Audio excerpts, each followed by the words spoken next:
So drawing landscapes, especially digitally, has been sort of my Achilles heels for a very long time, and I was sort of messing around. I tried Photoshop, and usually I see people use Photoshop because the variations is really good, and it's a program that they're comfortable with. And then I thought to myself, why don't we try it with Medibang and try looking through their brush sets? Now, the reason why Medibang is sort of like a tricky brush set to work with is because they end up being more rounded than squared, and in some cases that can sort of ruin the texture that you might want with your digital brushes. And that's why I went sorting through and I try a whole bunch of different brushes and whatnot to see if there is one with a broader head and just look and see what they have. Now, I did find some things that were pretty good in Medibang, and because they were starting to have more textures and whatnot, I decided that I would give it a go and paint some landscapes. Now, these are some inspiration photos that I have on Pinterest. I like to keep an abundant and I like to continuously hoard reference photos there, and I sort them out through different sections. So this is my environmental sections, and I thought, why not give it a go and also just practice some landscape, try out the texture of the brushes, and see what I can do. The answer to what I can do is not too bad, actually. Take a little glance at the landscape photos on my end as I record this. It's not top tier landscape, but for what I've done in the past, it's pretty good for me, and we celebrate progress here. So, because I usually found other brushes too smooth or too rounded, this actually worked out a lot better because they're sort of wider brushes, and they go with the texture of whatever, they go in the direction of whatever you start your stroke in, something along those lines. And I found the texture to be pretty good.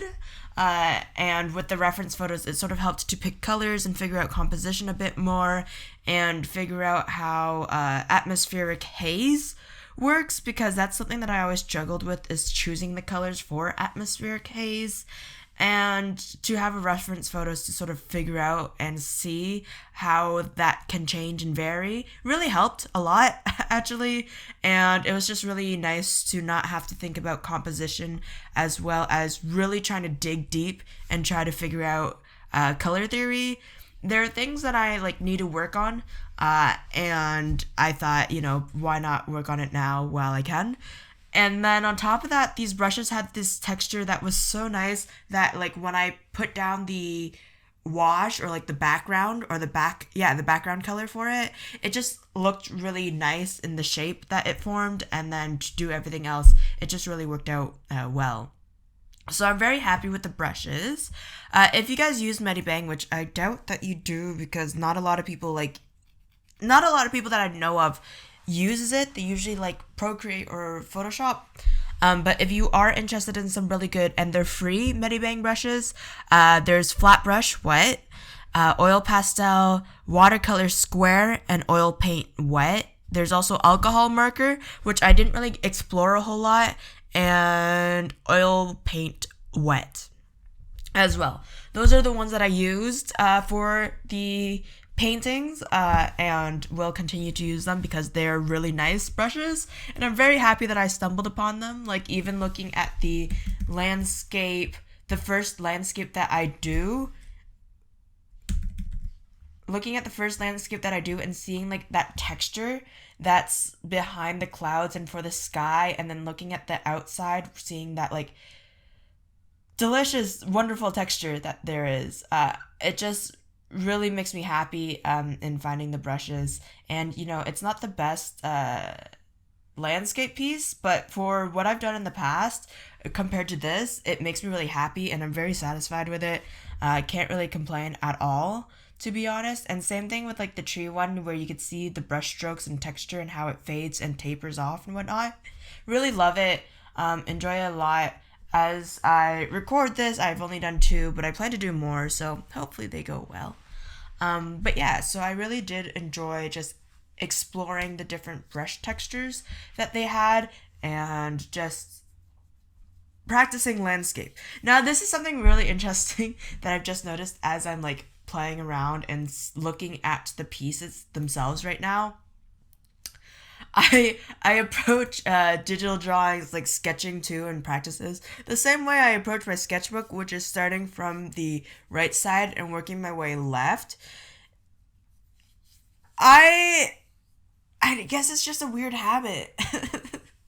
It's just a weird habit that I developed because I used to actually have my sketchbook go from right to left as well, like in school, because I was left-handed and I didn't like my hand getting in the way of the spine and stuff, so I just did it the opposite way. As I get older, it's like it doesn't really matter which hand you use. You are smudging it on your hand, probably. It's just left hand is more prone because, you write a single line from left to right. But in the end of the day, if you do a full spread of sketchbook, chances are you're smudging it anyways, I feel like. I don't know. It depends. It depends on you. It really depends on where you place your arm and stuff. I'm not saying that like, oh man, left-handed isn't so bad. But it's just like, I don't know. I feel awkward when people are like, oh man, it must suck because you smudge all the time. And I'm like, you could adapt to just not do that.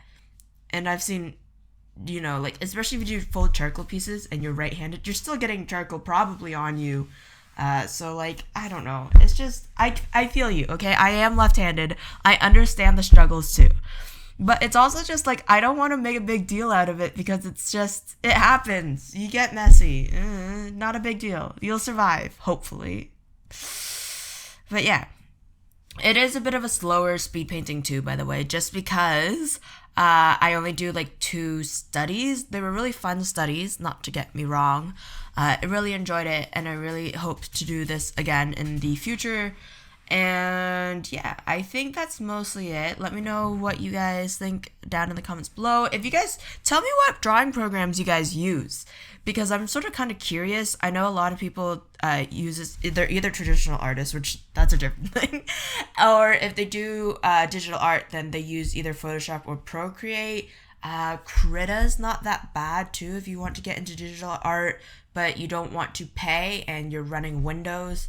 Medibang is my go-to. I prefer it just because I'm more used to the shorthand keys, and I think it picks up my pressure sensitivity a bit better than Photoshop does. It's a bit complicated. So if you have like a drawing tablet or a drawing like screen/tablet, then I think Photoshop is more in tune with that and figuring out pressure sensitivity from that.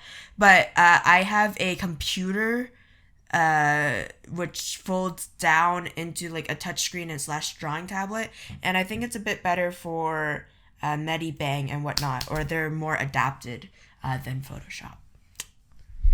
And yeah, also Medibang is available for tablets and computers too, so yeah, I enjoy it. And then look up those brushes because they're really nice to work with. I just can't get over with how nice they are. Sometimes it pays off just to browse around and check out brushes.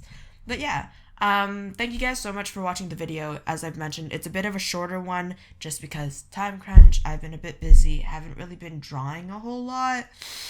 And I still need to figure out camera situation. So yeah, thank you guys so much for watching. I hope you guys enjoyed the video, and I hope you guys also stay safe, stay hydrated, and have a wonderful day. Bye.